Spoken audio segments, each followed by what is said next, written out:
se faz homem, assume natureza humana.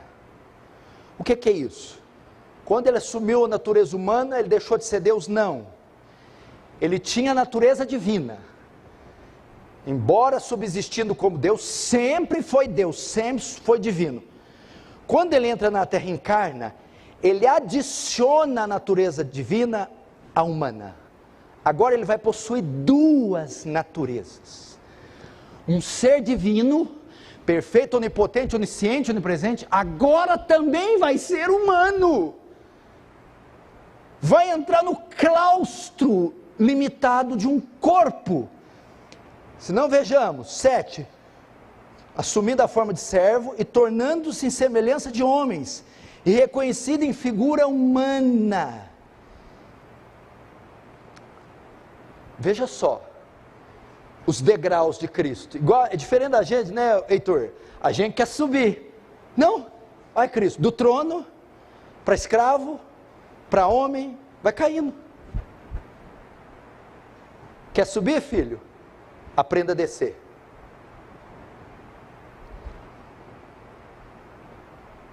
Tornando-se semelhança de homens. Agora sabe o que Cristo faz? Ele se rebaixa. Lembra quando a mulher samaritana em João 4 fala assim: onde que eu devo adorar? Nesse monte ou naquele? Jesus responde de uma forma linda, revelando uma doutrina. Deus é Espírito. O que é ser Espírito? Não tem forma. Não tem forma. Por isso que fazer imagem é pecado. É querer dar forma naquilo que não pode ser descrito com forma. É imenso. Não dá para uma imagem de 24 centímetros, 80, descrever o imenso, o eterno, o infinito, o Espírito. Mas agora ele vai ter que submeter a uma forma, a um tempo. Ele vai ter que ser compactado, reduzido nas limitações de um corpo humano. Ele era eterno, agora vai ter que entrar na temporalidade. Ele era invisível, agora vai entrar na visibilidade. Era sobrenatural, vai fazer parte do natural. Ele era espírito, agora tem que se tornar carne. João 1,14, e o verbo se fez carne. Hebreus 4, pois não temos um sumo sacerdote que não possa se compadecer de nós, mas um que em tudo foi tentado à nossa semelhança, porém sem pecado. Você imagina um Deus ter carne e osso? Carne e osso. Olha o que ele se rebaixou. Então veja só, para o plano da redenção se consumar, ele tinha que ser homem. E a palavra mostra o quê? Da humanidade de Cristo. Primeiro, ele era de carne e osso, Hebreus 2,14. E visto como os filhos participam da carne e do sangue, também ele participou das mesmas coisas. A ideia é assim: visto como os filhos dos homens são de carne e osso, ele também se tornou carne e osso. Cristo crescia como uma criança, Lucas 2,52, e crescia Jesus em sabedoria, estatura e graça diante de Deus dos homens. Teve fome, Mateus 4,2, tendo jejuado 40 dias, teve fome. Teve sede, para que cumprisse a escritura, ele disse: tenho sede. Ficou cansado, João 4, com sono, Mateus 8, chorou diante do túmulo de Lázaro. Deus agora chora. Como é que pode Deus pôr a mão na barriga agora? Eu tenho fome. Ele se sujeitou a passar fome, no alto da cruz, um Deus glorioso bradando: tenho sede. Que coisa espetacular. O Deus onipotente agora estava cansado, passando por Samaria, se assentou junto à fonte de Jacó, pois estava cansado, tão cansado que na viagem para o outro lado do mar, dormiu.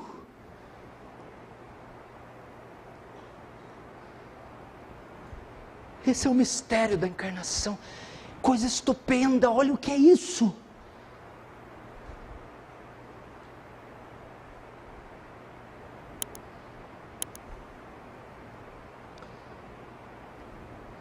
E sabe o que é pior?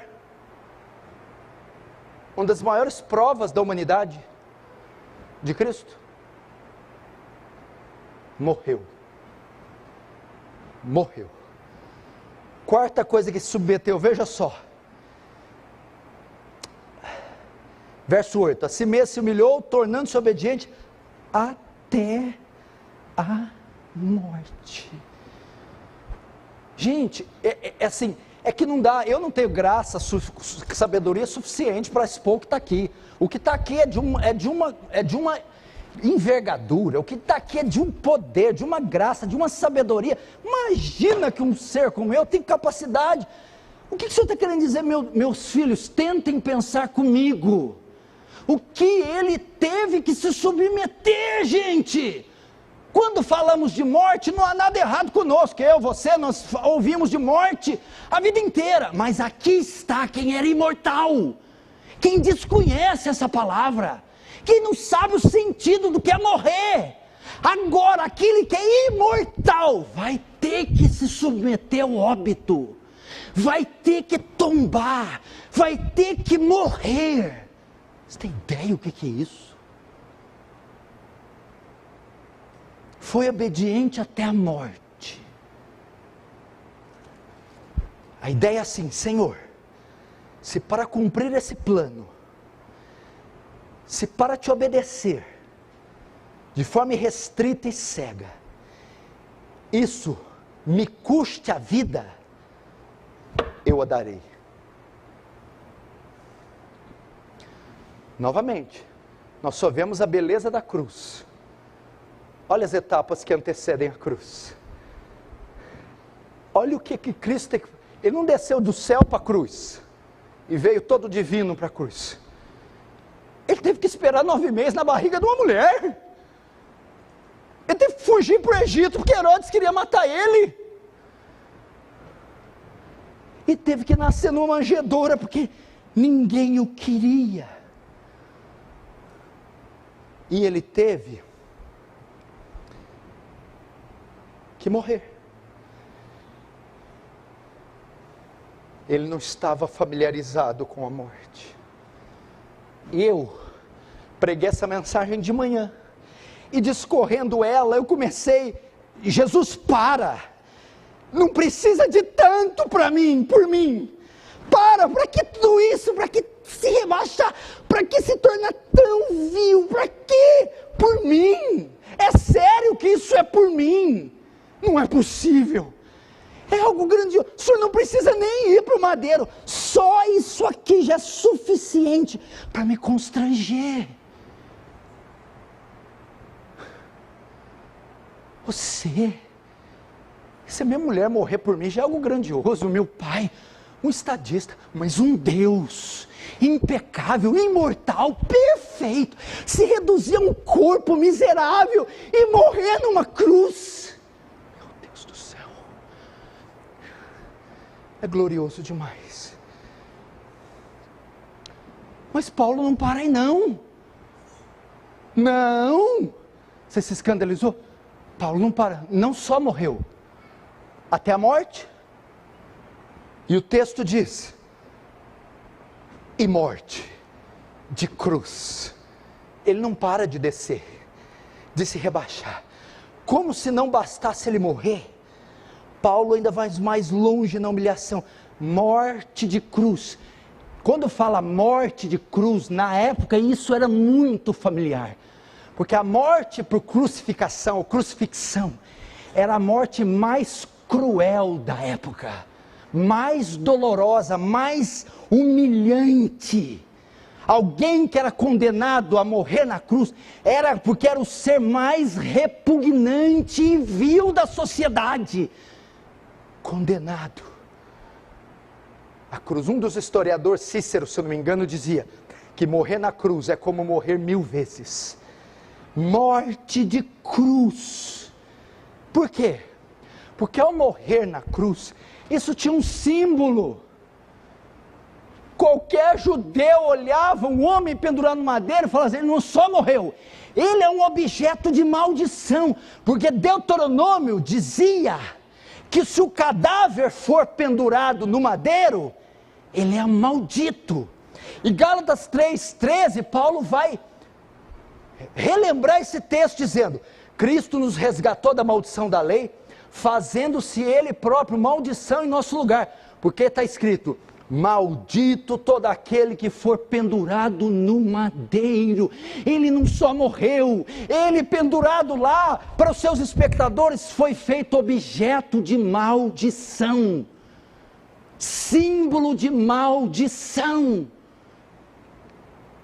Segundo Coríntios 5:21, aquele que não conheceu o pecado, por nós se fez pecado.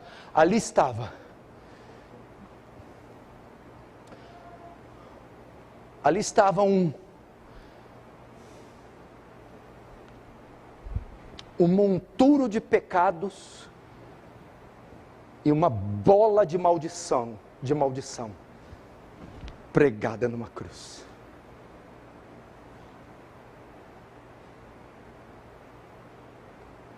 Para mim,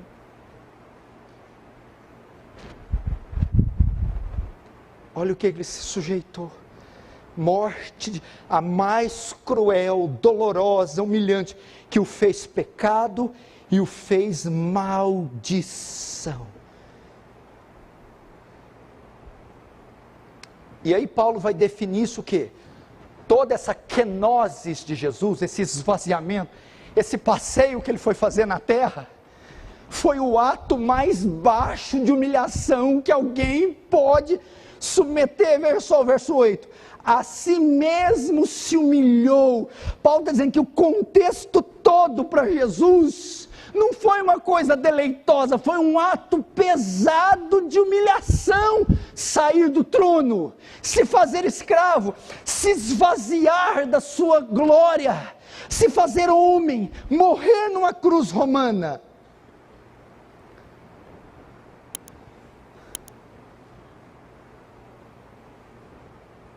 Se humilhou.